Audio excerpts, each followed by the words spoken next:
Do all dear couple. We arrive at our fifth session. Regarding the teaching of couples, our fifth session is called The Life of the Tree Compared to That of the Couple. The Book of Psalms helps us to know ourselves better.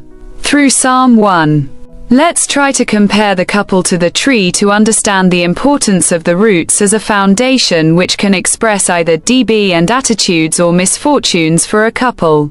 To make the analogy of the life of the tree to that of the human couple, let us observe the essential zones of the tree. Namely the ground where the roots sink, the trunk which supports the weight of the branches, the leaves that are necessary for photosynthesis. Its four domains each have an appropriate role and participate in the life of the tree.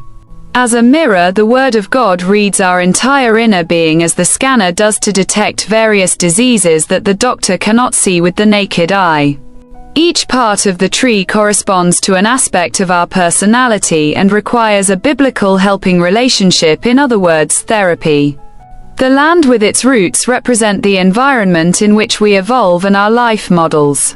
For good development of the tree, the land must be fertile, or failing that be recorded in human relations.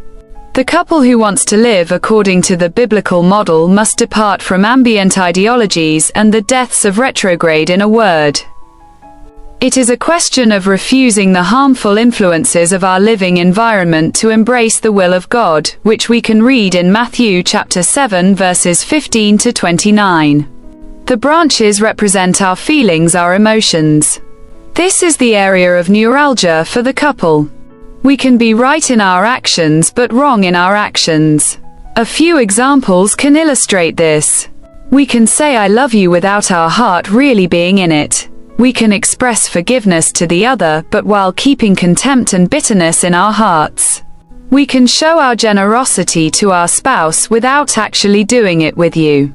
One can be faithful to one's spouse without tenderness is equal. There are couples who give the impression that everything is fine, but inside they are all orange. It is once the divorce is complete that we realize that their unity was only apparent and hiding an unfortunate reality. The will of the spouses represents the heart and lungs of the couple. When these two vital organs no longer function well, the two loves come galloping, and all that this can lead to as consequences. Represents our actions. Looking at the quality of leaves of a fruit tree, you can either expect good or poor production. A couple who walks in accordance with the principles of God shines and brings joy to many people because this couple testifies to good moral